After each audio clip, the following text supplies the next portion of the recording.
Hello everyone.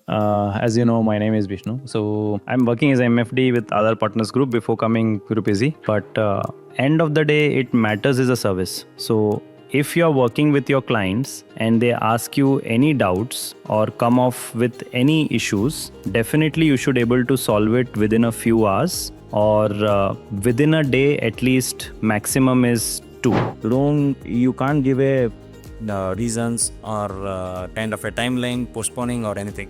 But main thing I work with Rupeezy is like completely hassle free. So they recognize each and every portion. They work for that. So that's the only thing I brought my all customers here, and still going on. Slow transaction is happening day to day basis. And even my customers are very much happy, although they are not aware of Rupeezy and this logo or the brand or anything. So only it is going on trust basis, and it is daily going on. I'm happy to work with Rupeezy, so no doubt at all. So let's see. So far so good, and I'm expecting the same. And I'm happy to say that I'm a Rupeezy partner